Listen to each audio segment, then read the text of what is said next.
पार्वती से कहा, पार्वती मैं तुम्हें कथा तो अवश्य सुनाऊंगा, पर मैं आंखें बंद करके कथा सुनाऊंगा और तुम हुंकार भरते रहना, जिससे कि मुझे पता चले कि तुम कथा सुन रही हो। कथा तो मैं अवश्य सुनाऊंगा, पर मैं आंखें बंद करके कथा सुनाऊंगा और तुम हुंकार भरते रहना, जिससे कि पता चले कि तुम कथा सुन रही हो। आज भोले बाबा ने महाराज जैसे ही अमर कथा सुनाना चालू किया, आज थोड़ी देर तक तो मैया पार्वती ने कथा को सुना और उसके बाद में मैया पार्वती को नींद आ गई, सो गई मैया पार्वती। आज जैसे ही मैया पार्वती को नींद आई और मैया पार्वती का हुंकार भरना बंद हुआ, तो उस तोते के बच्चे ने हुंकार भरना चालू कर दिया। जहां से महाराज अमर कथा पूरी हुई और भोले बाबा ने जयकार लगाई, तो आज मैया पार्वती की नींद टूट गई। आगे क्या हुआ बाबा? भोले बाबा ने कहा, देवी कथा तो खत्म हो गई, खत्म हो गई। भोले बाबा ने कहा, क्यों देवी तुमने कथा को नहीं सुना? मैया पार्वती ने कहा, बाबा क्षमा करना, मैंने कथा को नहीं सुना। क्यों? क्योंकि कथा सुनते सुनते मुझे नींद आ गई थी। भोले बाबा ने कहा, देवी जब तुमने कथा को नहीं सुना तो ये चोरी से कथा कौन सुन रहा था, हुंकार कौन कर रहा था?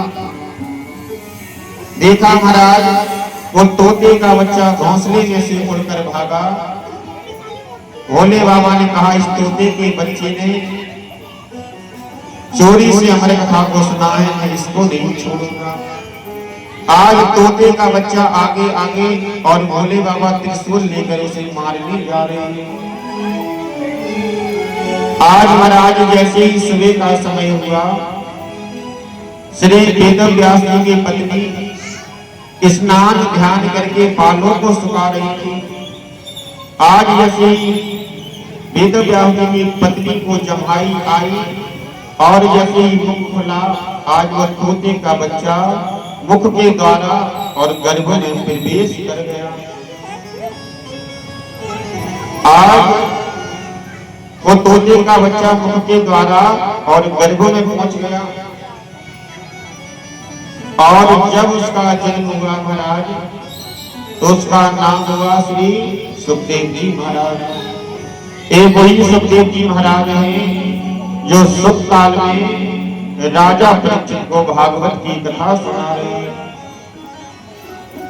एक वही सुखदेव जी महाराज हैं जिन्होंने महाराज जन जन में जाकर भागवत कथा का प्रचार किया है। जन जन में भागवत कथा का पहुंचाने का काम आज श्री सुखदेव जी महाराज ने किया है। ऐसे सुखदेव जी महाराज को आप और हम हाथ जोड़कर प्रणाम करते हैं। तत्रा भगवत भगवान व्यास पुत्रा, ऐसे सुखदेव जी महाराज को बार बार हम नमन करते हैं। तत्रा भगवत भगवान व्यास पुत्र, जिन्होंने महाराज इस कथा को आप तक और हम तक पहुंचाया। जिस कथा को सुनने से महाराज कितने लोगों का कल्याण हो रहा है, जिस कथा को सुनने से महाराज कितने लोगों का जीवन बदल गया, ऐसे परम सुखदेव जी महाराज को हाथ जोड़कर प्रणाम करते हैं। कितने लोगों ने महाराज कथा को सुनकर मांस खाना बंद कर दिया, मदिरा पीना बंद कर दिया, चोरी करना बंद कर दिया, उल्टे सीधे काम करने बंद कर दिए। ऐसी कथा है। क्यों? क्योंकि ये कथा महाराज जिसके जीवन में एक बार प्रवेश कर जाती है, फिर उसके जीवन से सारी बुराइयों को धीमे धीमे करके खत्म कर देती है। क्यों? क्योंकि भागवत कथा कोई पोथी नहीं है, भागवत कथा कोई पुस्तक नहीं है। इस कल काल में, इस कलयुग में स्वयं भगवान कन्हैया ही भागवत बने हैं। स्वयं भगवान कन्हैया ही शब्द बनकर, अक्षर बनकर और भागवत कथा में विराजमान है। कहते हैं महाराज, जो इस कल काल में, जो इस कलयुग में भागवत की कथा को सुनता है, भागवत जी के दर्शन को करता है, तो उसे साक्षात गोविंद के दर्शन का ही फल प्राप्त होता है। क्योंकि स्वयं गोविंद ही भागवत बने हैं, शब्द बनकर, अक्षर बनकर भागवत कथा में विराजमान है। इसीलिए महाराज भागवत की कथा को पुस्तक समझने की गलती ना करें, भागवत कथा को टाइम पास का माध्यम ना समझें। कितने लोगों का बेड़ा पार हो गया इस कथा को सुनने के बाद। इसीलिए कई लोग क्या है महाराज कि भगवान की कथा को टाइम पास समझ लेते हैं। हाँ? घर में नहीं टाइम पास हो रहा, चलो वहां पर बैठेंगे, थोड़ी देर कथा सुनेंगे, टाइम भी पास हो जाएगा। हाँ? पर धीमे धीमे करके भैया टाइम ही आपको एक दिन पास कर देगा। हाँ? आज आप टाइम को पास कर रहे हो, एक टाइम ऐसा आएगा कि वो आपको ही पास कर देगा। हाँ? इसीलिए जो टाइम हमें मिला है वो सत्कर्म में लगाएं। जो टाइम मिला है उसे महाराज उसका असली प्रयोग क्या है ये आपको और हमें अभी तक पता नहीं चला है। जब भी हमें महाराज समय मिलता है, 2-4 घंटे का समय मिलेगा तो 2-4 घंटे बैठकर मोबाइल चला लेंगे। हाँ? पर ये नहीं है महाराज के घर में फ्री बैठे, थोड़ा रामचरितमानस का पाठ कर लें, थोड़ा भजन कर लें, थोड़ी संध्या कर लें। और ईमानदारी की बात बतावें, जब से महाराज मोबाइल वाला जमाना आया है तब से धीमे धीमे करके महाराज प्रेम कम होने लगा है। मम्मी है तो वो अलग मोबाइल चला रही है, पापा है तो वो अलग मोबाइल चला रहे हैं, बेटा है तो वो अलग चला रहा है, बेटी है तो वो अलग चला रही है। किसी को कोई मतलब नहीं है महाराज, ना तो कोई किसी के पास में बैठना चाहता है, ना कोई किसी से महाराज बात करना चाहता है। जब से महाराज मोबाइल आया इसने सारे संसार को महाराज बर्बाद करके रखा है। ये नहीं कहते कि मोबाइल गलत है, पर प्रयोग करने का भी महाराज समय होता है। ये नहीं है महाराज के 24 घंटे मोबाइल में लगे, मोबाइल से हजारों काम होते हैं मानते हैं, पर मोबाइल को काम पर प्रयोग करें तो बहुत अच्छा है। और दिन भर अगर मोबाइल ही चलाते रहे, आजकल के बच्चे वो महाराज कोई गेम चला पागल होते जा रहे हैं, बिल्कुल मानसिक मरीज होते जा रहे हैं। कई बच्चे क्या काम करते हैं, 7 दिन बड़ा आराम है, माता पिता घर में मारते, पापा कथा सुनने जा रहे हैं, यहाँ किसी पे बैठे और गेम चला रहे हैं। उनकी महाराज धीमे धीमे करके बुद्धि खराब होती जा रही है, सोचने की क्षमता कम होती जा रही है। क्योंकि सोशल मीडिया महाराज धीमे धीमे करके हमारे बच्चों को और हमारे समाज को महाराज बदनाम करना चाहते हैं। रोज महाराज नए नए सोशल मीडिया पर नए नए प्रचार निकल कर आ रहे हैं। एक वो प्रचार चलाता अभी, विमल पान मसाला दाने दाने में केसर का दम। केसर का दम है तो अपने बच्चों को खिलाए। खुद महाराज लौंग भी नहीं खाते, पर हमारे बच्चों को बिगाड़ने के लिए प्रचार कर रहे हैं, विमल पान मसाला दाने दाने में केसर का दम। 5 रुपए में कौन सा केसर मिलता है? कहने का मतलब आज धीमे धीमे करके लोगों की मति बदलती जा रही है। जो काम हमें करना चाहिए, जो लाभदायक है, वो नहीं करते। भैया यही जीवन है, अगर इसको अभी बर्बाद कर दिया तो आगे बहुत भयंकर समय आने वाला है। और ये माता पिता का कर्तव्य बनता है कि बच्चे के जीवन को बिगाड़ना है या बनाना है। इसीलिए जब भी महाराज 24 घंटे में समय मिले तो उस समय का सदुपयोग करिए, उस समय का महाराज सदुपयोग करिए। सुखदेव जी कहते हैं राजा परीक्षित, आज भगवान कन्हैया के जीवन में आनंद है। आज अर्जुन से भगवान कन्हैया ने कहा, अर्जुन जाओ और जाकर सारी गोपियों को उनके घर पर छोड़कर आओ। और अर्जुन रास्ते में जंगल मिलती है और जंगल में कोल भील रहते हैं, तो अपनी सुरक्षा के लिए 2-4 सैनिक लेकर जाना। अर्जुन ने भगवान कन्हैया से कहा, प्रभु अरे जब मैंने महाभारत जैसे युद्ध को जीत लिया, आपको क्या लगता है कि मैं अपनी गोपियों को सुरक्षित उनके घर पर नहीं पहुंचा पाऊंगा? आज समझ गए भगवान कन्हैया कि अर्जुन के अंदर अभिमान आ गया। अर्जुन को ऐसा लगता है कि महाभारत का युद्ध अर्जुन ने अपनी दम पर जीता है। भगवान कन्हैया ने सोचा, अगर सही समय पर अर्जुन को नहीं समझाया तो इसका पतन हो जाएगा। अर्जुन ने भगवान की बात को नहीं माना और सारी गोपियों को लेकर अकेले ही महाराज जंगल के रास्ते से जाने लगे। ले लो। आज जैसे ही अर्जुन का जाना हुआ तो आज भगवान कन्हैया ने क्या काम किया? भगवान कन्हैया ने कोल भील का रूप बनाया और आज भगवान कन्हैया जंगल में पहुंच गए। और जंगल में पहुंचकर अर्जुन को पकड़कर महाराज एक पेड़ से बांध दिया और कोल भील बनकर भगवान सारी गोपियों के कपड़ों को खींचने लगे। आज अर्जुन महाराज पेड़ से बंधे हैं, आंखों में आंसू आ रहे हैं, अपने आप को देखते हैं, अपने धनुष को देखते हैं। क्या मैं वही अर्जुन हूं जिसने महाभारत के युद्ध को जीत लिया? क्या मेरा ये वही धनुष है जिसने बड़े बड़े शूरवीरों को परास्त कर दिया? आंखों में आंसू आ रहे हैं, सोच रहे हैं,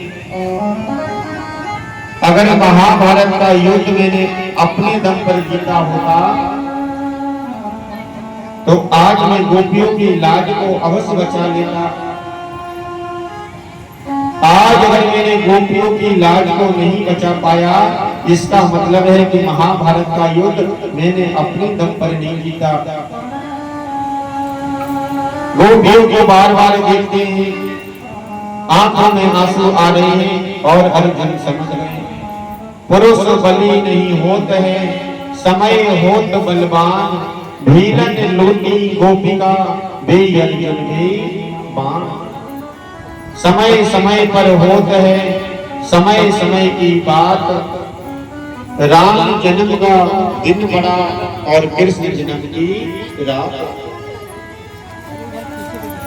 आज समझ गए महाराज अर्जुन कि महाभारत का युद्ध मैंने अपनी दम पर नहीं, महाराज महाभारत का युद्ध तो मैंने कन्हैया के दम पर जीता है। आज आंखों में महाराज आंसू आने लगे और अर्जुन महाराज हाथ जोड़कर क्षमा मांगते हैं, कन्हैया प्रभु मेरे अंदर अभिमान आ गया था और आपने अभिमान को दूर किया है, मुझे क्षमा कर दीजिए प्रभु। आज भगवान कन्हैया ने कहा, अर्जुन मैं तुम्हें ऐसे क्षमा नहीं कर सकता, तुम्हें एक परीक्षा देनी पड़ेगी। क्या परीक्षा? अर्जुन, जो सामने दीवार दिखाई दे रही है ना, उस दीवार में कुछ ऐसा जाकर लिख दो कि जो दुखी व्यक्ति पढ़े तो सुखी हो जाए और सुखी व्यक्ति पढ़े तो वो दुखी हो जाए। ऐसी कोई चीज जाकर दीवार पर लिख दो अर्जुन, कि कोई दुखी व्यक्ति पढ़े तो सुखी हो जाए और सुखी व्यक्ति पढ़े तो दुखी हो जाए। आज अर्जुन ने दीवार पर जाकर लिख दिया कि ये समय निकल जाएगा।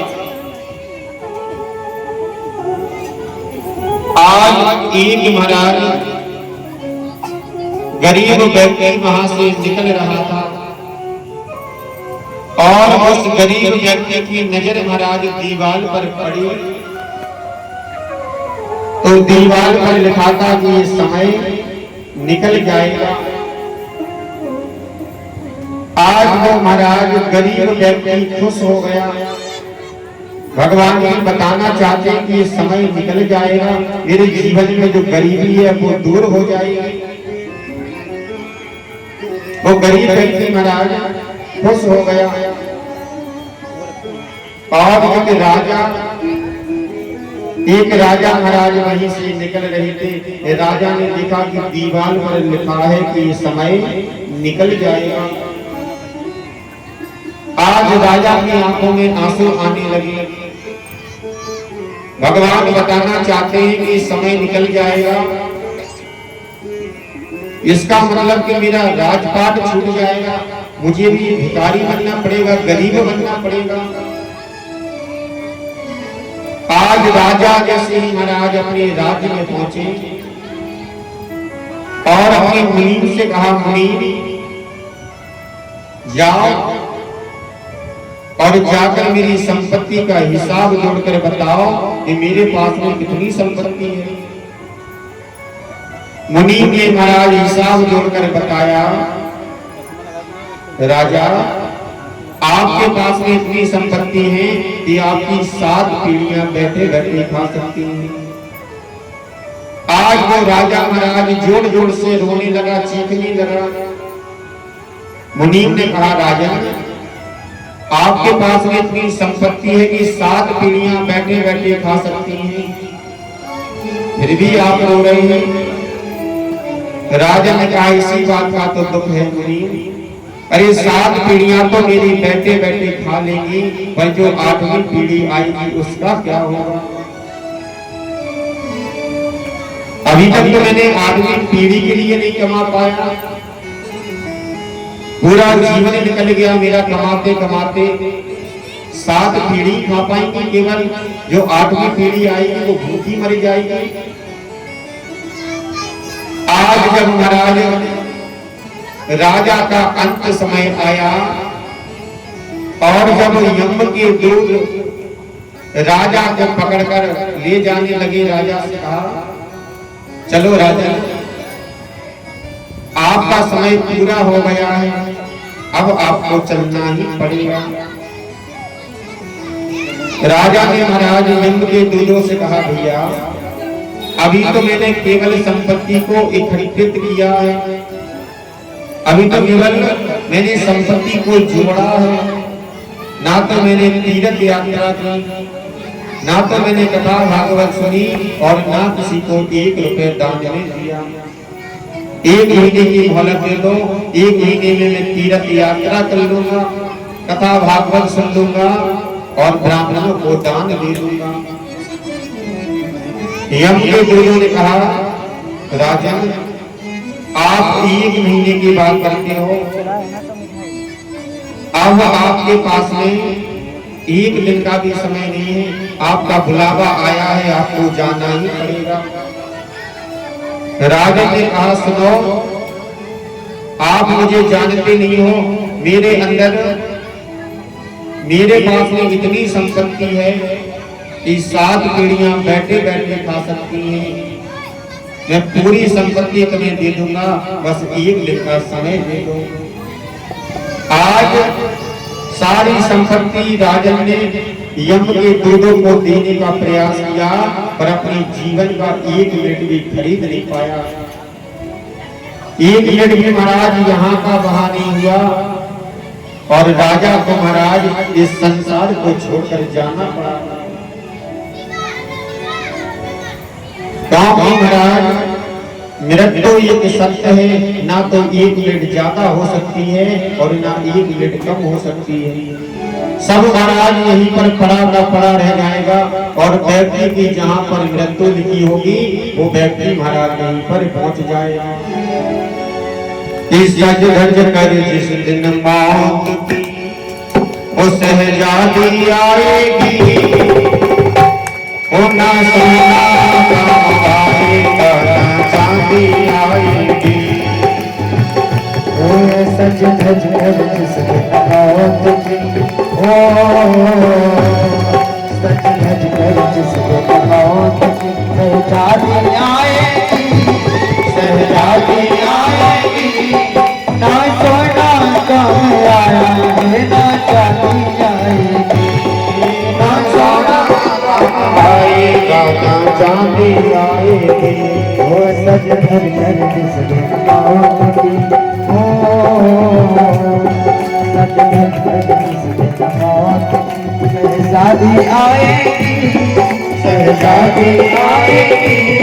ना सोना कम आएगा ना चांदी आएगी, ना सोना कम आएगा ना चांदी आएगी। गिनती ताली के साथ जय हो।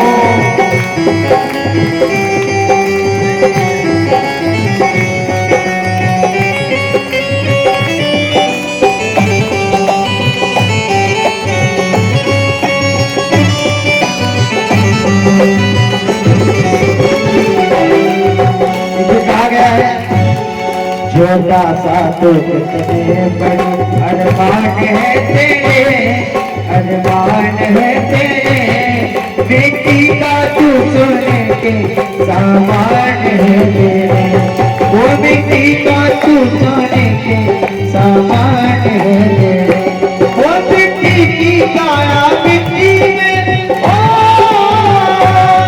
मिट्टी की काया मिट्टी में जिस दिन समाएगी, जिस दिन जाएगी। ना सोना कम आएगा ना चांदी आएगी, ना सोना कम आया है ना चांदी आएगी। वो सज धज कर जिस दिन मौत की।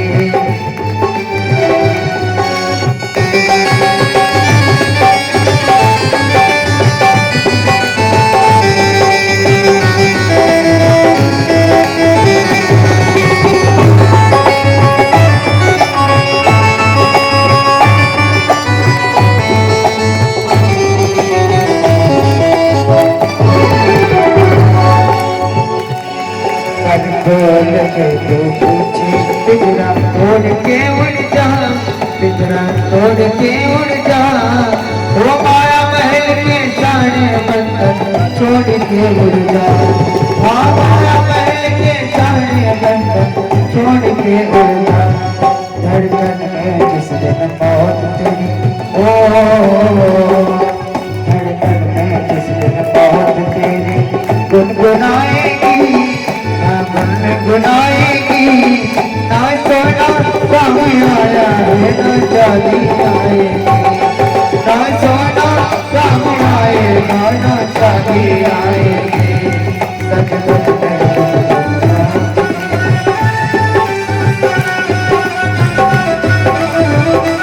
मेरी शादी के साथ जय हो।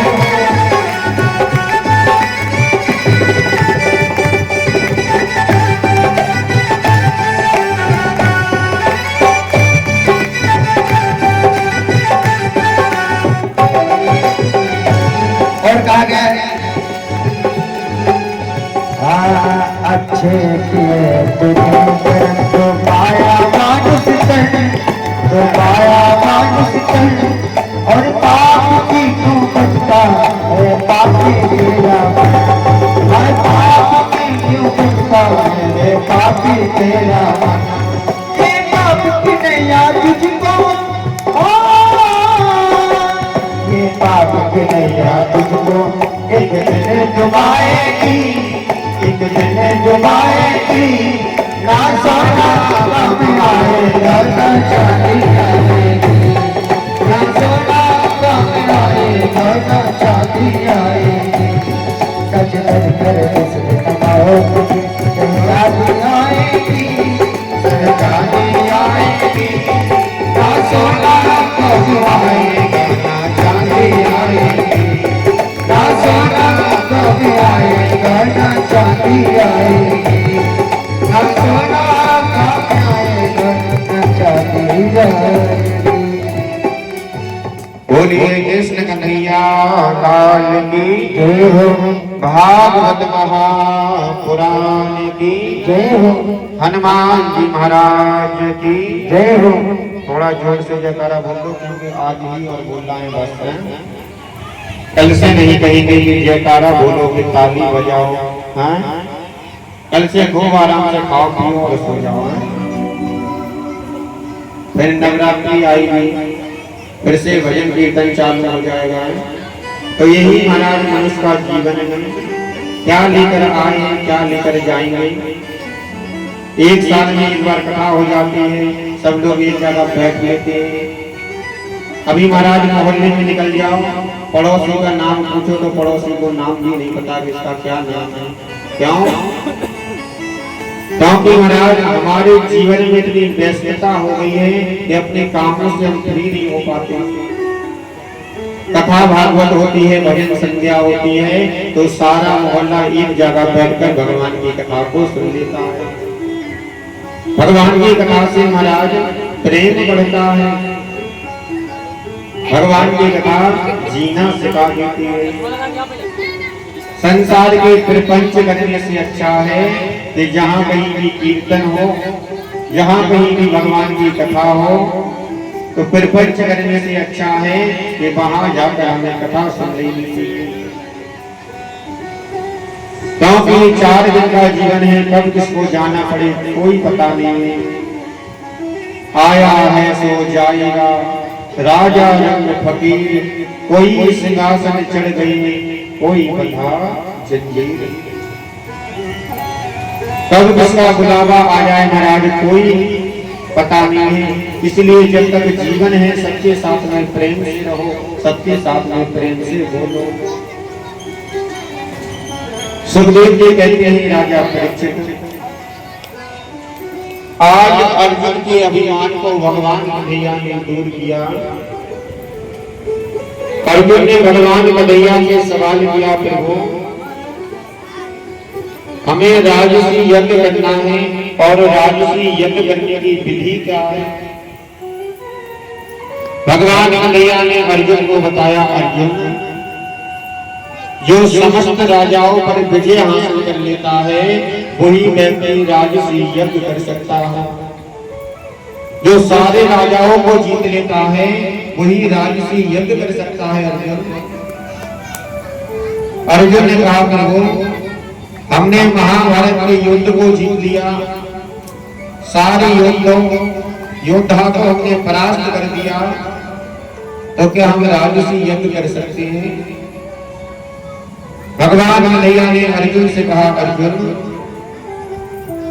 तुमने समस्त राजाओं पर तो विजय हासिल कर ली, पर अभी तक एक राजा जीवित है जिसका नाम है जरासंध, और जब तक जरासंध पर विजय हासिल नहीं कर लोगे तब तक तुम राजसी यज्ञ नहीं कर सकते। तो आज 5 पांडवों ने, भगवान कन्हैया ने ब्राह्मणों का रूप बनाया और जरासंध के यहाँ पर पहुंच गए और जरासंध से कहा, जरासंध भिक्षाम देहि, क्या भिक्षा मिल सकती है? जरासंध ने हाथ जोड़ लिए, अहो भाग हमारे जो ब्राह्मण देवता आप पधारे। बताइए ब्राह्मण देवता, हीरा मोती सोना चांदी जो चाहिए सो ले जाओ। हीरा मोती सोना चांदी जो चाहिए सो ले जाओ। जरासंध के दरवाजे से अभी तक कोई ब्राह्मण खाली नहीं गया। मांगो ब्राह्मण देवता क्या चाहिए? सोना चांदी हीरा मोती जो चाहिए सो ले जाओ। आज पांचों पांडवों ने और भगवान कन्हैया ने कहा जरासंध हमें युद्ध चाहिए और आप हमें युद्ध दे दो। हम तुमसे युद्ध करना चाहते हैं जरासंध। आज जरासंध ने हाथ जोड़ लिए, हे ब्राह्मण देवता पहले अपना परिचय बताइए कि आप हो कौन? अर्जुन ने कहा पीले पीले कपड़े पहने हैं, मस्तक पर चंदन लगाए, तुम्हें दिखता नहीं है कि ब्राह्मण है? आज पांचों पांडवों को देखा, भगवान कन्हैया को देखा जरासंध ने। जरासंध ने कहा प्रभु बुरा ना मानना, आप ब्राह्मण तो नहीं हो सकते। क्यों? क्योंकि जो चीज आपने मांगी है ना, वो चीज ब्राह्मण कभी नहीं मांगता। आपने हमसे युद्ध मांगा है और ब्राह्मण कभी किसी से युद्ध नहीं मांगता, ब्राह्मण कभी किसी से लड़ता नहीं है। आप तो मुझे कोई क्षत्रिय नजर आते हैं प्रभु, क्योंकि युद्ध मांगना तो क्षत्रिय का काम है। युद्ध अगर कोई मांगता है तो क्षत्रिय मांगता है, ब्राह्मण किसी से लड़ता नहीं है। ब्राह्मण के मुख से जब भी कोई शब्द निकलता है तो वो संसार के कल्याण के लिए निकलता है। ब्राह्मण जब भी महाराज जयकारा लगाता है तो उसमें सारे संसार का कल्याण होता है। धर्म की जय हो, अधर्म का विनाश हो, प्राणियों में सद्भावना हो और विश्व का कल्याण हो। सबके कल्याण की बात ब्राह्मण करता है। पर ये चीज आपने मांगी वो चीज एक ब्राह्मण कभी नहीं मांगता। फिर वो अपने असली रूप में आइए कि आप हो कौन? आज पांचों पांडव और भगवान कन्हैया अपने असली रूप में आ गए। जरासंध ने कहा मुझे पता था प्रभु के कोई क्षत्रिय है जो मेरे सामने खड़े होकर युद्ध मांग रहा है। भगवान कन्हैया ने कहा क्या मुझसे युद्ध करोगे जरासंध? जरासंध ने भगवान कन्हैया से कहा प्रभु आपसे मैंने एक बार युद्ध किया था, आप मुझको देखकर रण छोड़कर भाग गए थे, इसलिए मैं आपसे युद्ध नहीं कर सकता। भगवान कन्हैया ने कहा कोई बात नहीं, क्या अर्जुन से युद्ध करोगे? आज जरासंध ने कहा प्रभु अर्जुन तो दूध पीता बच्चा है मेरे सामने, और युद्ध तो बड़ा बराबरी के लोगों से अच्छा लगता है कन्हैया। भगवान कन्हैया ने कहा क्या भीम से साथ युद्ध करोगे? जरासंध ने कहा भीम भी मेरे टक्कर का नहीं है, पर आप कहते हो तो मैं काम चला लूंगा भीम से। आज भीम का और जरासंध का युद्ध होने लगा। आज जैसे ही महाराज जरासंध ने भीम को उठाकर जमीन पर पटका तो आज भीम ने महाराज हाथ जोड़ लिए कन्हैया। अरे कौन से जन्म का बदला पूरा कर रहे हो कन्हैया जो जरासंध से लड़वा दिया मुझे? जरासंध से जीतना मेरे बस की बात नहीं है कन्हैया। कन्हैया ने कहा भीम तुम अभी तक अपनी ताकत से लड़ रहे थे इसलिए हार रहे थे, अब मेरी ताकत से लड़ना और मैं जैसा इशारा करूं वैसा ही काम करना, इस बार जीत तुम्हारी होगी। आज भीम का और जरासंध का युद्ध होने लगा। भगवान ने एक घास के तिनके को उखाड़ा और उसको बीच में से फाड़कर और विपरीत दिशा में फेंक दिया। समझ गए भीम के क्या करना है। आज भीम ने जरासंध की जंगा पे अपनी लात को रखा और दोनों जंगा को उखाड़कर और विपरीत दिशा में फेंक दिया। आज भगवान कन्हैया ने जरासंध का कल्याण कर दिया। बोलिए कृष्ण कन्हैया लाल की। आज जरासंध का कल्याण भगवान कन्हैया ने किया। राजसी यज्ञ की महाराज तैयारी होने लगी। राजसी यज्ञ में सबको महाराज अलग अलग काम बांट दिए गए। अब केवल और केवल एक ही काम बचा है कि राजसी यज्ञ में जो कन्याओं की शादी होगी, भंडारा होगा, उसमें महाराज जूठी पत्तल कौन उठाएगा। सबने महाराज मना कर दिया तो भगवान कन्हैया ने कहा जूठी पत्तल उठाने का काम तो मैं करूंगा, सबकी जूठी पत्तल मैं उठाऊंगा। अर्जुन ने कहा प्रभु आप द्वारका के राजा हैं, द्वारकाधीश हैं, अगर आप जूठी पत्तल उठाएंगे तो संसार के लोग क्या कहेंगे कि द्वारका के राजा होकर और जूठी पत्तल उठाते हैं। भगवान कन्हैया ने कहा अर्जुन तुलसी इस संसार में भांत भांत के लोग, ये जो संसार है ना, कई प्रकार के लोग आपको मिलेंगे, अलग अलग बातें करने वाले लोग आपको मिल जाएंगे। क्यों? क्योंकि जीवन का सबसे बड़ा रोग ये हमारे बारे में क्या सोचेंगे लोग। कई लोग तो महाराज इसीलिए आगे नहीं बढ़ पाते कि ये सोचते हैं कि लोग क्या सोचेंगे। सबसे बड़ा जीवन का जो रोग है ना, वो एक ही है कि हमारे बारे में क्या सोचेंगे लोग। आजकल महाराज सबसे ज्यादा लोग हमारे बारे में क्या सोचेंगे, ये भी अगर हम सोचेंगे महाराज तो फिर वो क्या सोचेंगे। आजकल के जो लड़के हैं महाराज छोटा छोटे काम करने में शर्म लगती है। अरे हमारे दोस्त क्या सोचेंगे, हमारे रिश्तेदार क्या सोचेंगे, हमारा पड़ोसी क्या सोचेगा। कई लोग तो महाराज इसीलिए कोई काम नहीं कर पाते। क्यों? क्योंकि काम कोई छोटा या बड़ा नहीं होता, उसको करने वाला बड़ा होता है। इसलिए कई व्यक्ति आगे नहीं बढ़ पाते। लोग क्या सोचेंगे, रिश्तेदार क्या सोचेंगे। कोई भी संसार में काम छोटा बड़ा नहीं होता, केवल और केवल उसे करने वाला छोटा या बड़ा होता है। क्योंकि ये जो संसार है ना महाराज, अलग अलग प्रकार के लोग हैं।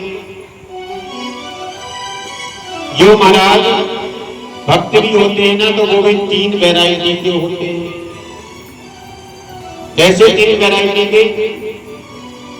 पहले जो भक्त होते हैं ना, वो होते हैं श्रोता, जो केवल और केवल कथा को सुनते हैं। पहले होते हैं श्रोता और दूसरे होते हैं श्रोता और तीसरे होते हैं श्रोता। श्रोता कौन है? जो केवल कथा को सुनता है। पड़ोसी हमारा क्या बात कर रहा है, कोई बात नहीं, वो होते हैं श्रोता। और दूसरी वैरायटी में भक्त होते हैं श्रोता। पहले तो कथा में आने की इच्छा नहीं थी, पड़ोसी ने कहा चलो दिन भर घर में पड़े रहते हो, जाकर कथा सुनाओ। तो पहले तो इच्छा नहीं थी महाराज, पड़ोसी के साथ में आ गए। अब कथा में बैठे तो नींद लग गई महाराज, सो गए, वो होते हैं श्रोता। और तीसरे नंबर के होते हैं श्रोता। श्रोता जानते हैं ना, काटने वाला। तीसरी वैरायटी के जो भक्त होते हैं वो होते हैं श्रोता। वो जब तक महाराज कथा में बैठेगा ना तो खुद कथा सुनेगा और ना पड़ोसी को सुनने देगा। और जब तक महाराज कथा में बैठेगा तब तक महाराज कमी ही कमी निकालता रहेगा। हाँ? कथा तो बढ़िया हो रही है, अगर 2-4 कूलर लगे होते तो मजा आ जाता है। कुर्सी थोड़ी कम है, अगर 2-4 सोफे डले होते आनंद आ जाता। करना धरना कुछ नहीं है महाराज, क्या है केवल महाराज काट कर रहे हैं, काटने का काम हो रहा है। नहीं, वो भाई ने उनको बुलाया था। तो हम महाराज कौन से वैरायटी के भक्त हैं ये हमें सोचना चाहिए। हम श्रोता हैं कि श्रोता हैं कि श्रोता हैं। क्योंकि संसार में, क्योंकि महाराज संसार में हर व्यक्ति को किसी ना किसी चीज से समस्या है। आप किसी के मन का काम पूरे जीवन में नहीं कर सकते। क्यों? अभी महाराज रोज चंदन लगाने लगो, मोहल्ले के लोग कहने लगे बड़ी भक्तन बन गई है, रोज चंदन लगाने लगो। रोज नियम से मंदिर जाने लगो, बहुत बड़ी भक्त हो गई, रोज मंदिर जाती है।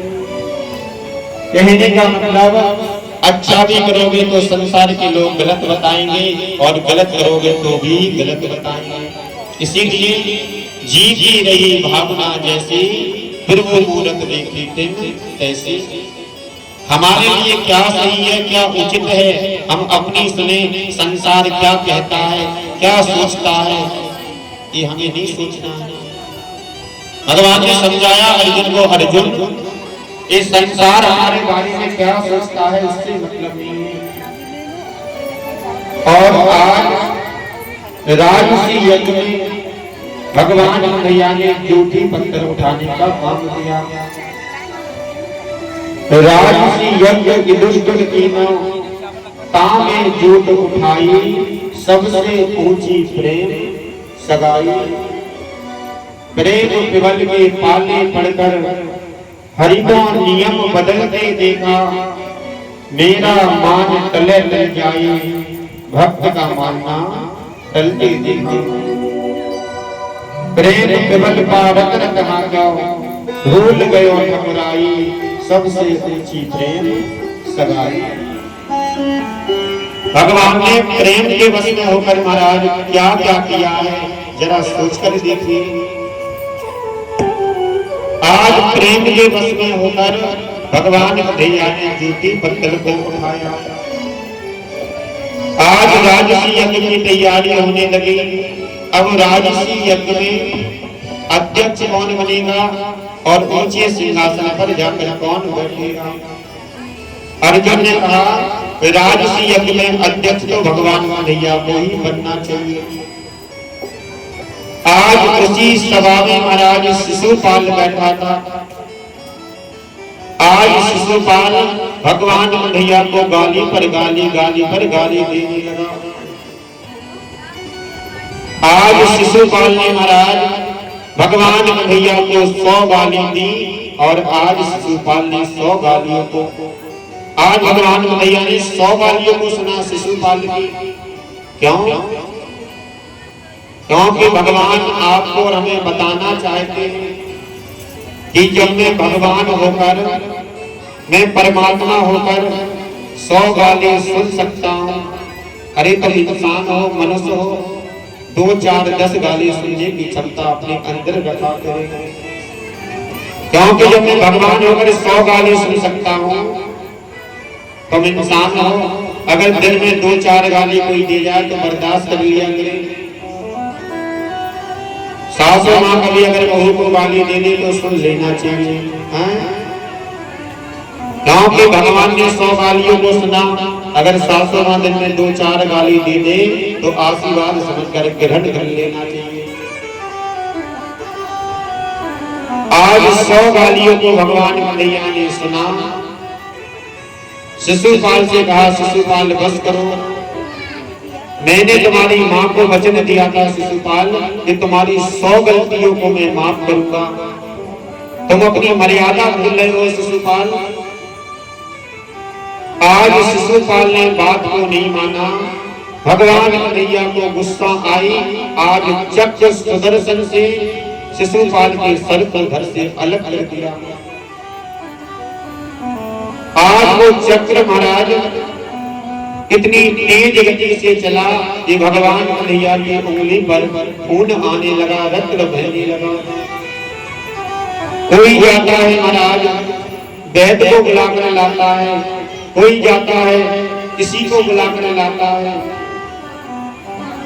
बगल में महाराज द्रौपदी खड़ी थी। आज द्रौपदी ने अपनी नई साड़ी के पल्लू को फाड़कर और भगवान कन्हैया की उंगली पर उस चीर को बांध दिया। आज ऐसे को छोटा सा चीर उंगली पर बांधा। भगवान कन्हैया की आंखों में आंसू आने लगे। बहन बहन द्रौपदी, तूने इस भाई को कर्जेदार कर दिया, तेरा कर्जा बहन मेरे ऊपर चढ़ गया है। और बहन द्रौपदी, मैं तुझे वचन देकर जाता हूं, जो छोटा सा चीर तूने मेरी उंगली पर बांधा है ना, समय आने पर, वक्त आने पर मैं इस चीज के बदले में इतना चीज वापस कर दूंगा कि तूने कल्पना भी नहीं की होगी। बहन, जब भी इस भाई की जरूरत पड़े एक बार याद करना, जो चीर आज तूने उंगली पर बांधा है मैंने वापस अवश्य करूंगा। जब पांडवों ने महाराज जुआ खेला, सारी संपत्ति को हार गए, साथ में अपनी पत्नी द्रौपदी को भी हार गए। आज जब दुशासन भरी सभा में द्रौपदी के चीर को खींचने लगा, द्रौपदी को अभिमान था महाराज, अरे मेरे तो 5-5 पति हैं, मेरा कोई क्या करेगा। मेरे साइड में भीष्म पितामह है, माता गांधारी है, गुरु द्रोणाचार्य है, मेरा कोई क्या करेगा।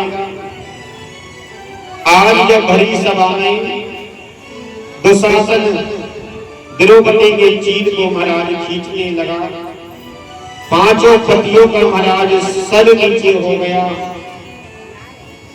भीष्म पितामह का सर नीचे हो गया। आज द्रौपदी ने देखा कि 5 पतियों ने मदद नहीं की, भीष्म पितामह ने मदद नहीं की, माता गांधारी ने मदद नहीं की। आज द्रौपदी ने दोनों हाथ खड़े कर दिए और भगवान कन्हैया को याद कर रही है, भगवान कन्हैया को बुला रही है। आज भैया द्रौपदी आज कन्हैया जी को पुकारती हैं और कहते हैं, भैया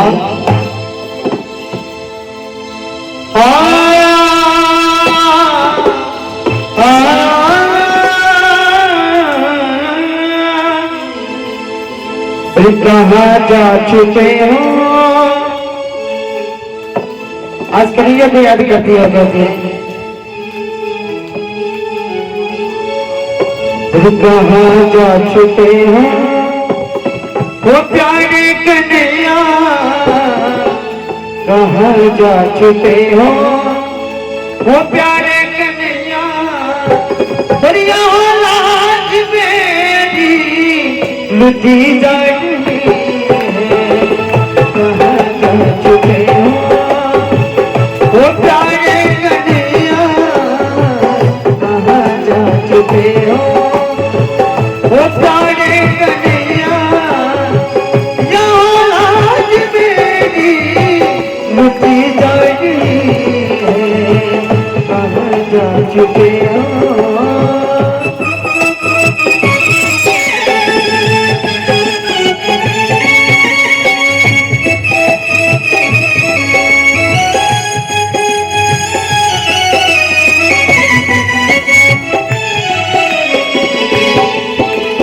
वो कहाँ जा चुके वो प्यारे कन्हैया, यहाँ लाज मेरी लुटी जाती है।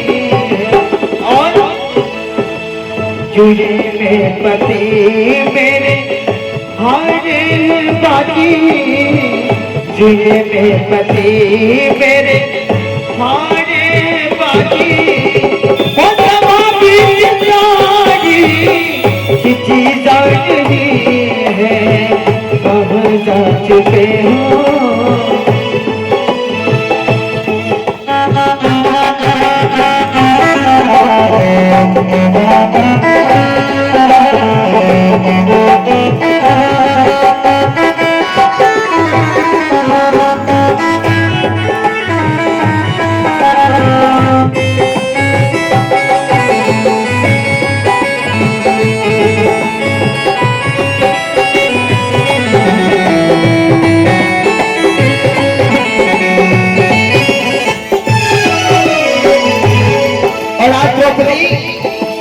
पूरी सभा को धिक्कार रही और कहती है, कोई सोहजत थी जिनकी और सारी जहां में झुकाता था सर जिनको सारा जमाना। ऐसी शोहरत जिनकी सारे जहां में और झुकाता था सर जिनको सारा जमाना। कि शोहरत थी जिनकी सारे जहां में झुकाता था सर जिनको सारा जमाना। देखो समय आज कैसा है बदला, देखो समय आज कैसा है बदला। वो पीरों की गर्दन झुकी जा रही है, कहाँ जा छुपे हो।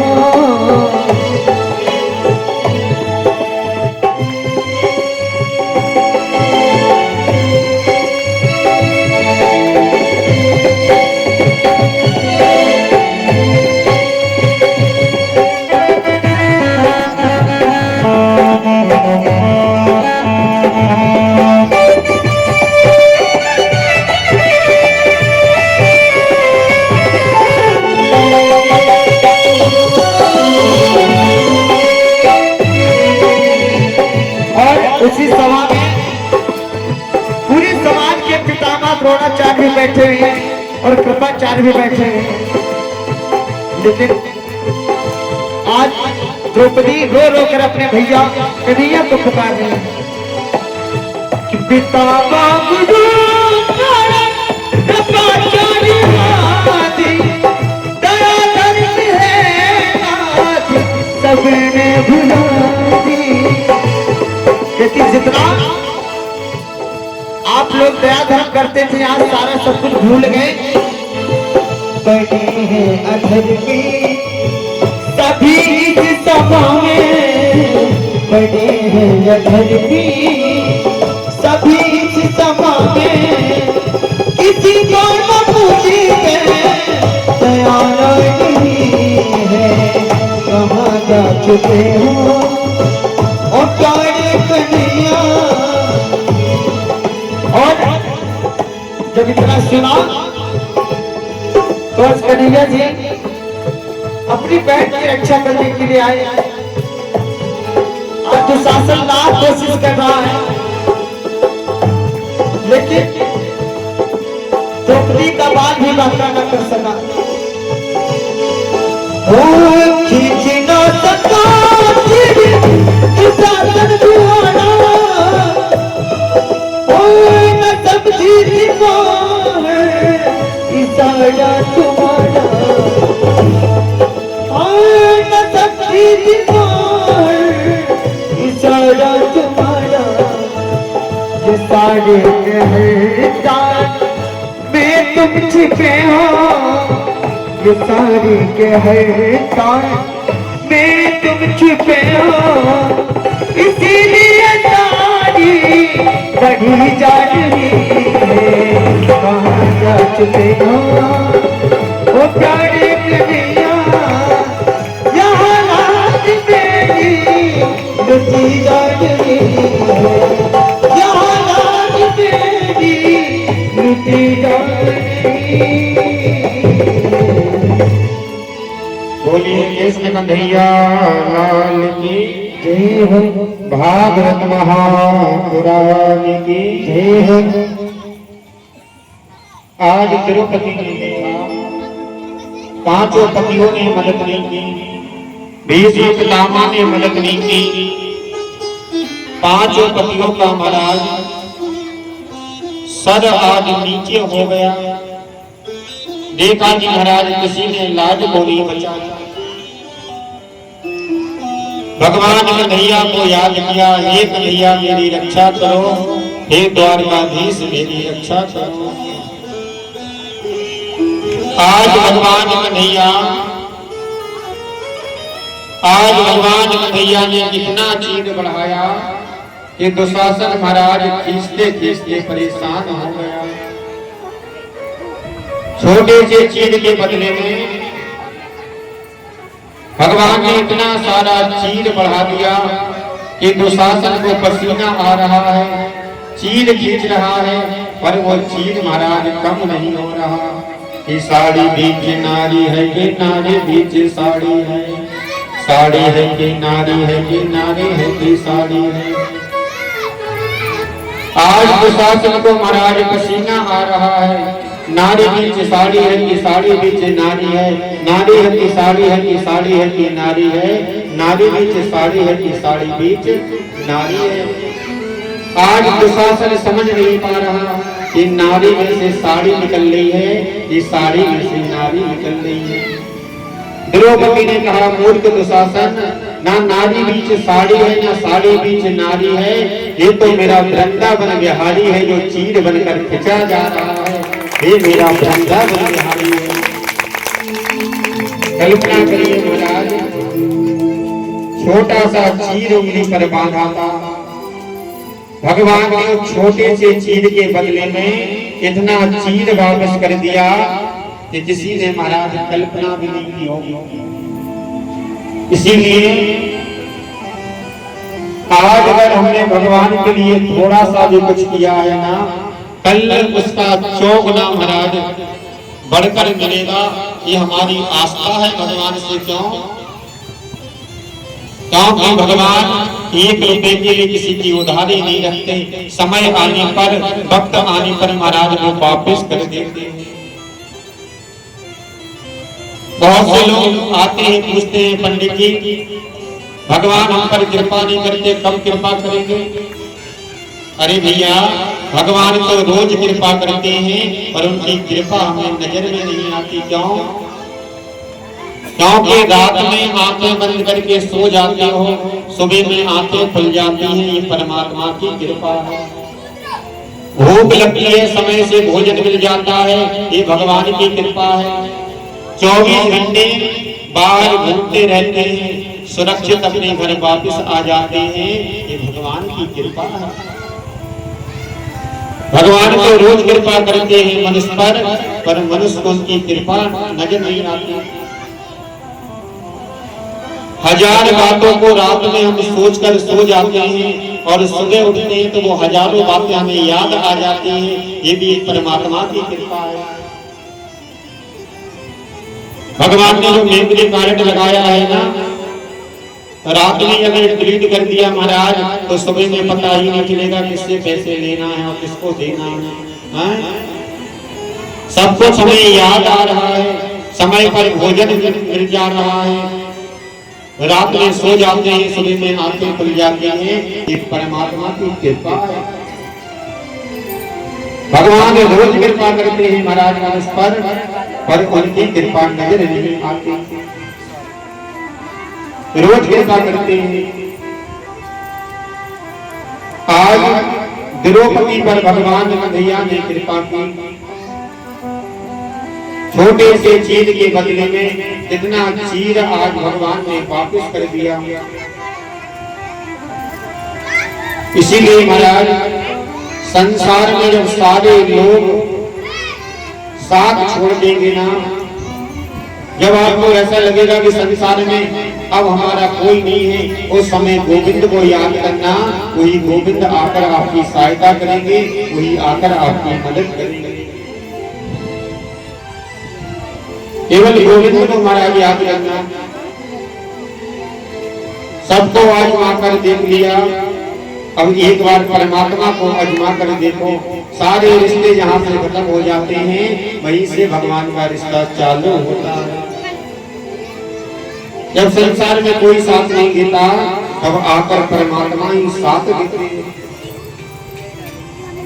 और उस साथ परमात्मा इसीलिए देते हैं क्योंकि हमारी अच्छी कमाई अभी तक जमा है, और जब तक वो अच्छी कमाई हमारी जमा रहेगी, जब तक परमात्मा हर संकट से हमें बचाते रहेंगे।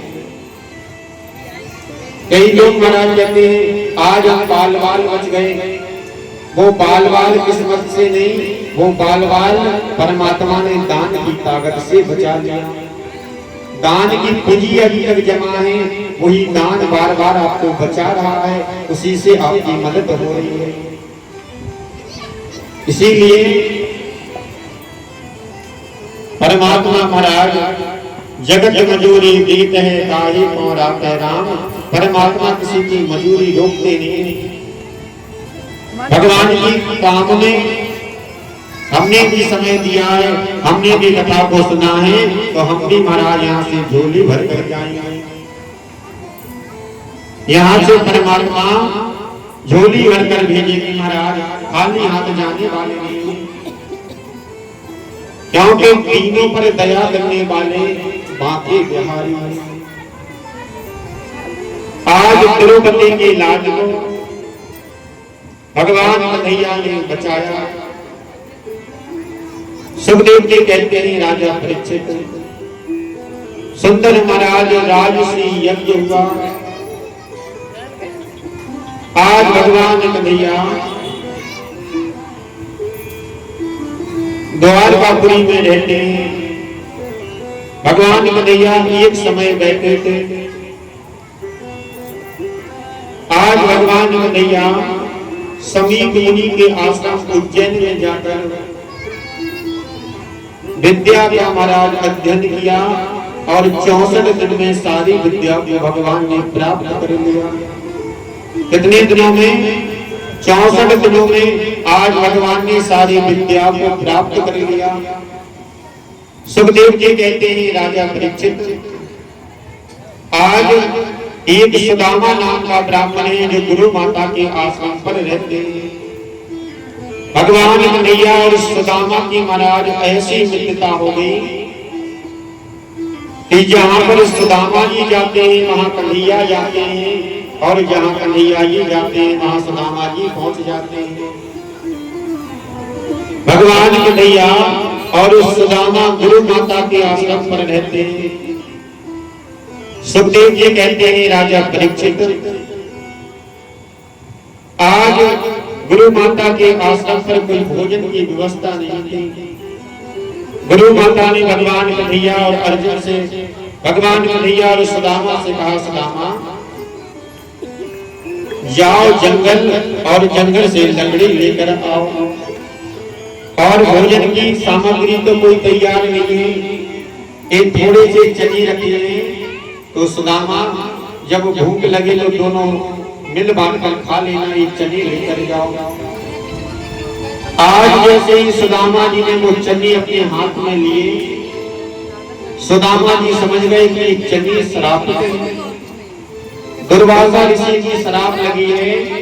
जो व्यक्ति इन चने को खाएगा उस व्यक्ति को सारा जीवन महाराज गरीबी में ही बिताना पड़ेगा। दुर्वासा ऋषि की श्राप लगी है चना को। सुदामा ने सोचा अगर ये चने कन्हैया ने खा लिए तो पूरा जीवन उसको गरीबी में निकालना पड़ेगा, और एक मित्र के होते हुए दूसरा मित्र अगर गरीब हो जाए तो मित्र होना बेकार है। मित्रता क्या होती है, दोस्ती क्या होती है? सुदामा और कन्हैया से पूछो महाराज, क्या दोस्ती होती है, क्या मित्रता होती है? ये भगवान कन्हैया और सुदामा से पूछो। कहीं मेरा बचपन का सगा गरीब ना हो जाए। अरे मैं तो एक ब्राह्मण हूँ, मैं अगर गरीब हो जाऊंगा, 4 घरों से भिक्षा मांग लूंगा, मेरा जीवन निकल जाएगा। पर कन्हैया तो ये तो मनुष्य है, वो किसी के यहाँ पर मांगने नहीं जाएगा, उसका क्या होगा? मित्र महाराज सुदामा और कन्हैया की तरह होना चाहिए। जो एक मित्र सोच रहा है कि दूसरा मित्र गरीब ना हो जाए, पूरा जीवन उसे गरीबी में ना निकालना पड़े। तो आज सुदामा जी ने क्या काम किया? सुदामा जी ने अपने हिस्से की तो चने को खाया, साथ में भगवान कन्हैया के हिस्से के भी चने सुदामा जी ने खा लिए। कन्हैया ने सुदामा से पूछा, सुदामा गुरु माता ने तो चने दिए थे, वो कहाँ गए? सुदामा झूठ बोल गए, कन्हैया गुरु माता ने जो चने दिए थे वो तो रास्ते में गिर गए। आज कन्हैया ने जैसे ही आंखों को बंद किया, देखा सुदामा जी एक पेड़ के नीचे बैठे हैं और चने खा रहे हैं। कन्हैया ने कहा सुदामा तू मेरे बचपन का सखा है, बचपन का मित्र है, तुझे भूख लगी थी तो मुझसे पूछ कर खा लेता, और अपने बचपन के मित्र के साथ में दगा नहीं करना था तुझे। सबसे ज्यादा विश्वास सुदामा तुझ पर था मुझे, तूने मेरे साथ में दगा कर दिया। आज भगवान कन्हैया को क्रोध आया, सुदामा तूने मेरे साथ में दगा किया है, बिना पूछे मेरा हक खाया है, हक पराया खाए के यही मिलेगी सीख, हो दरुद्र आज से और घर घर मांगो भीख। आज सुदामा के जीवन में महाराज इतनी गरीबी है, 4 घरों से भिक्षा मांग कर लाते हैं तब सुदामा का महाराज जीवन चलता है। इसीलिए महाराज निवेदन करो, कभी किसी का हक मत खाना, कभी किसी का अधिकार मत छीनना। सुदामा दोस्ती में दर दर भटक रहे हैं, तो कवि ने अपनी लेखनी से बड़ा सुंदर भाव लिखा कि क्या सजा मिली है मुझको, क्या सजा मिली है मुझको, तेरी दोस्ती के पीछे हर दर दर भटक रहा हूँ, तेरी दोस्ती के पीछे दर दर भटक रहा हूँ, तेरी दोस्ती के पीछे। क्या सजा मिली है मुझको, क्या सजा मिली है मुझको, तेरी दोस्ती के पीछे दर दर भटक रहा हूँ, तेरी दोस्ती के पीछे। इतनी सच्ची दोस्ती है आज सुदामा और कन्हैया की, तो आज सुदामा कन्हैया से विनती करते हैं, जगदीप हूँ तो क्या है, तीनों के नाथ तुम हो, जगदीप हूँ तो क्या है, तीनों के नाथ तुम हो, होठों पे उदासी हो, होठों पे उदासी, तेरी रोशनी के पीछे दर दर भटक रहा हूँ, तेरी दोस्ती के पीछे दर दर भटक रहा हूँ, तेरी दोस्ती के पीछे। बेटे ताकि के साथ में जय हो।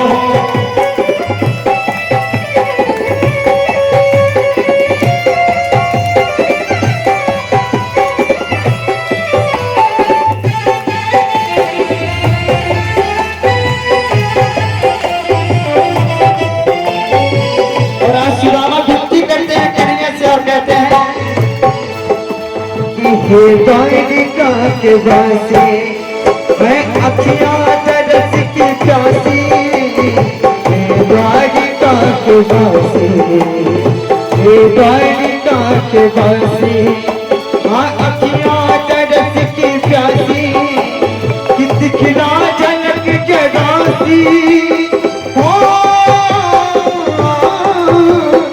दिखला झलक जगासी, अरे दोस्ती के पीछे दर दर भटक रहा हूँ, तेरी दोस्ती के पीछे। ए कन्हैया क्या सजा मिली है मुझको, क्योंकि सुदामा को ये पता नहीं था कि वो चले श्रापित थे, कि क्या सजा मिली है मुझको, तेरी दोस्ती के पीछे दर दर भटक रहा हूँ, तेरी दोस्ती के पीछे। और आज सुदामा बचपन की याद दिलाते कन्हैया को और कहते हैं, ऐ द्वारकाधीश बचपन का याद तेरा आया तेरी गली में, बचपन का याद तेरा हाँ आया तेरी गली में। ये तो तेरा बचपन का मित्र है और आज तेरी गली में आया है कन्हैया कहाँ हो कि बचपन का याद तेरा आया तेरी गली में। तेरी तेरी भटक के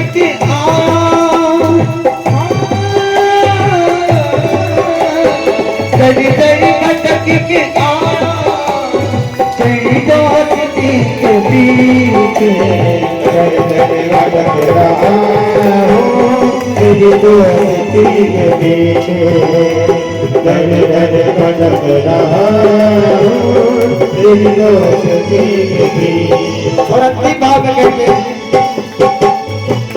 कि हमने सुना है कि तुम हो पति के पावन तुम हो पति के पावन अभी मौका में हूँ स्वामी तुम हो पति के पावन।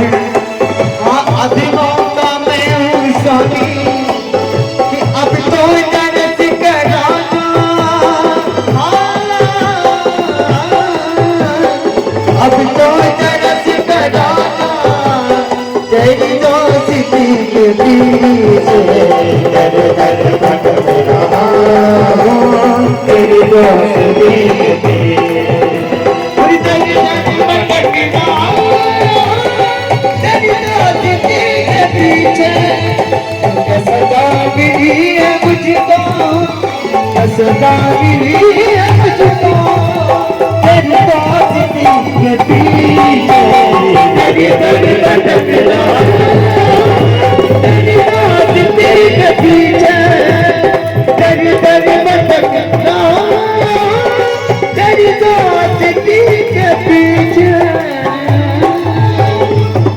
पूरी कन्हैया लाल की बोलिए भागवत महापुराण की जय हो हनुमान जी महाराज की जय हो। हाँ थोड़ा जोर से बोलते चलो बस आज ही है। हाँ कल से भी बोलना थोड़ी ताकत आज ही लगा दो जितनी ताकत है आज ही लगा दो महाराज। क्योंकि जयकारा नहीं बोलोगे ताली नहीं बजाओगे तो फिर भजन में आनंद नहीं आता। क्यों? क्योंकि महाराज भजन में ताली और भोजन में थाली और चाय में प्याली और झगड़े में गाली और ससुराल में साली इनका महाराज बड़ा महत्व होता है।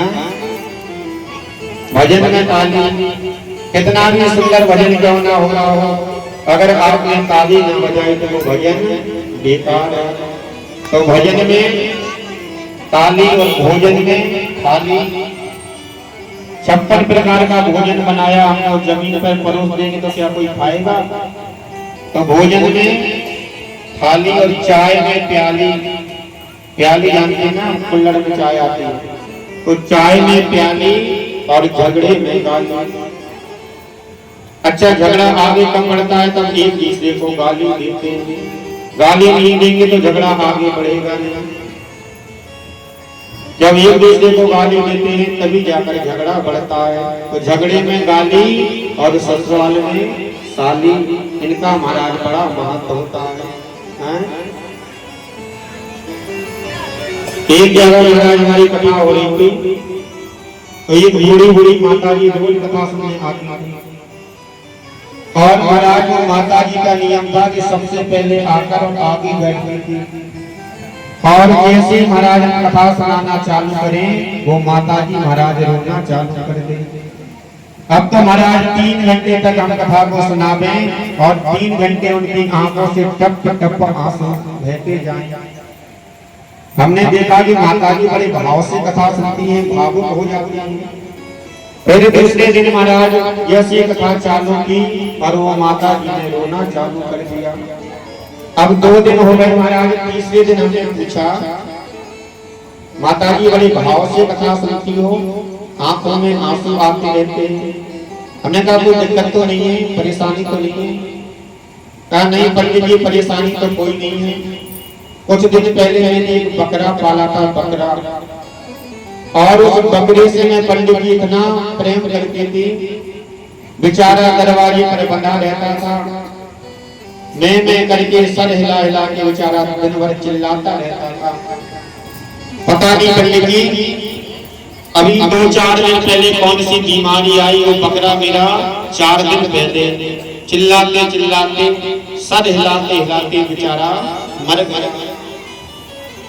और जब भी मैं पंडित जी कथा सुनने आती हूँ और आप ऐसे सर हिला हिला के कथा सुनाते हो तो मुझे बकरी की याद आती है, हैं? जब आप ऐसे सर हिला हिला के कथा सुनाते हो महाराज तो मुझे बकरी की याद आती है। और रोना इसीलिए आता है कि भगवान ने जो बकरी के साथ में किया वो पंडित जी के साथ में ना हो, इसीलिए मैं रोती रहती हूँ। रोना इसलिए आता है कि भगवान ने जो बकरी के साथ में किया वो पंडित जी के साथ में ना हो, इसीलिए मुझे रोना आता है। आपकी कथा मता सुनकर नहीं के चक्कर में ना रहना, मुझे तो बकरी की याद आती है तो मुझे रोना आता है। और राधे राधे, तो जी की रही भावना जैसी फिर वो मूरत देखी ऐसे। सबका अपना अपना भाव है। सुखदेव जी कहते हैं राजा परीक्षित, आज सुदामा के जीवन में महाराज इतनी गरीबी है, कभी कभी तो सुदामा जी को और सुदामा जी की पत्नी को उनके बच्चों को महाराज कभी कभी तो पानी पीकर रहना पड़ता है। एक महीने में 2 एकादशी होती है, सुदामा के जीवन में तो रोज ही एकादशी होती है। और ये गरीबी महाराज इतना बड़ा श्राप है ना कि भगवान संसार में किसी को गरीब ना बनाए। क्यों? क्योंकि गरीब का महाराज संसार में कोई नहीं होता। आज के समय में शादी का निमंत्रण भी महाराज उसी के घर में आता है जो व्यवहार अच्छा देता है। आज के समय में शादी में भी उसी को बुलाया जाता है जो अच्छे कपड़े पहनकर आता है।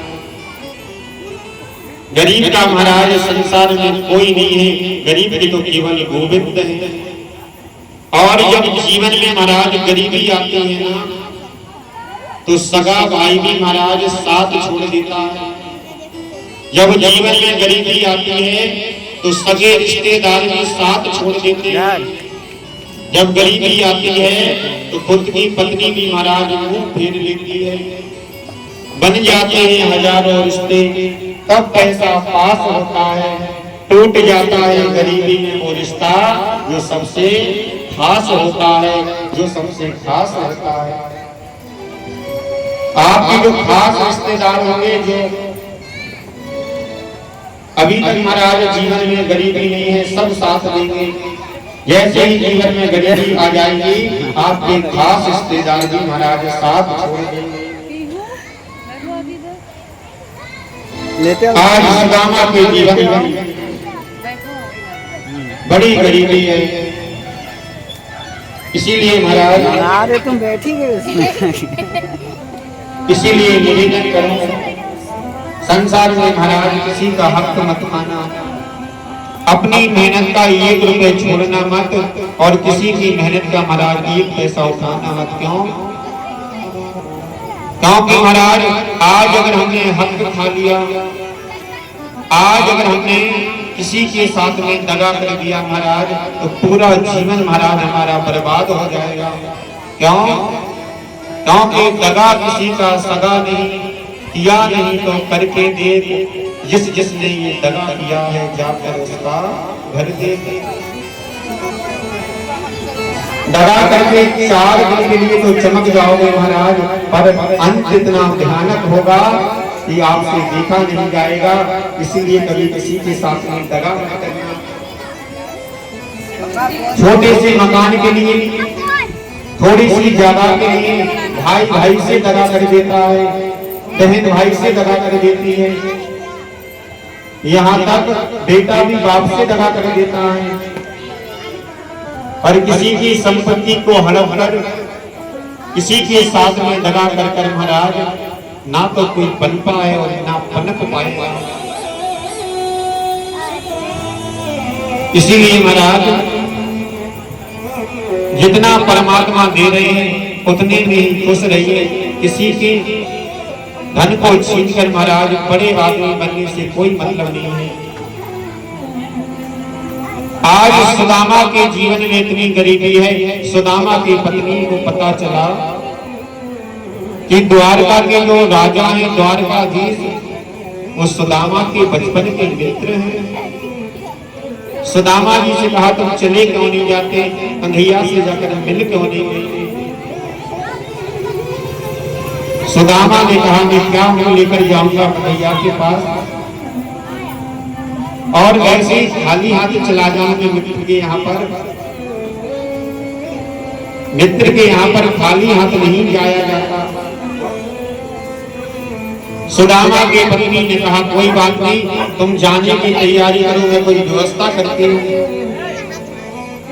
तो सुदामा की पत्नी ने क्या काम किया, आज गांव में गई और 3 घरों से महाराज 3 मुट्ठी महाराज चावल लेकर आई और सुदामा की पोटली में बांध दिया। अच्छा 3 मुट्ठी चावल 3 घरों से लेकर क्यों आई? 3 मुट्ठी चावल एक घर में भी मिल जाते, पर 3 घरों से लेकर क्यों आई? क्योंकि हर घर का चावल अलग होता है, और जब अलग अलग दाने भगवान देखेंगे, सुदामा कुछ मांगेंगे नहीं, पर जब अलग अलग दाने चावल के देखेंगे तो समझ जाएंगे कन्हैया कि जिसके घर में चावल के दाने बराबर नहीं है उसकी हालत क्या होगी, उसकी परिस्थिति क्या होगी, और हम पर कृपा कर देंगे कन्हैया। आज सुदामा जी भगवान कन्हैया का नाम लेते हुए चले जा रहे हैं। एक हाथ में महाराज कमंडल लिए हैं, दूसरे हाथ में महाराज लाठी लिए हैं, फटी हुई महाराज धोती पहने हैं, पैर में महाराज चप्पल नहीं।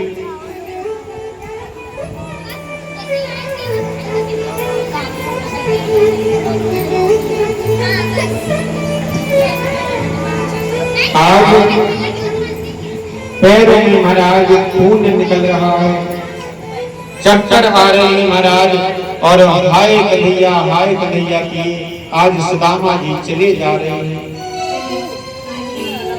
आज जैसे ही महाराज द्वारकापुरी के सामने आज सुदामा जी पहुंचे, पहरेदारों से पूछा कोई मेरे कन्हैया को जानता है?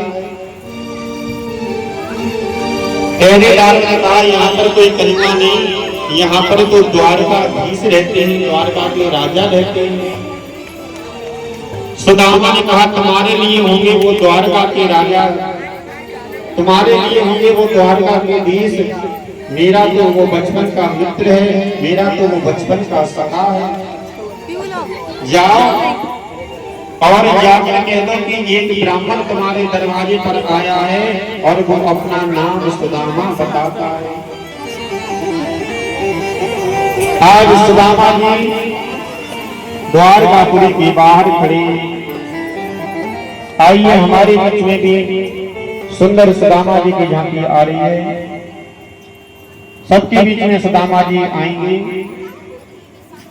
हाँ, बीच में थोड़ी रास्ता बना दें, कुर्सी हटा दें। और हमारे बीच में भी सुंदर सुदामा जी की झांकी आ रही है, तो अपनी भेंट अपनी दक्षिणा सुदामा जी के कमंडल में अर्पण करेंगे और अपने स्थान पर बैठ के जाएंगे शांति पूर्वक। सबके पास में सुदामा जी आएंगे। आज सुदामा पर कृपा भगवान ने की है, तो आप पर और हम पर भी कृपा करेंगे। अपनी भेंट अपनी दक्षिणा सुदामा जी को अर्पण करें और स्थान पर बैठते जाएंगे शांति पूर्वक।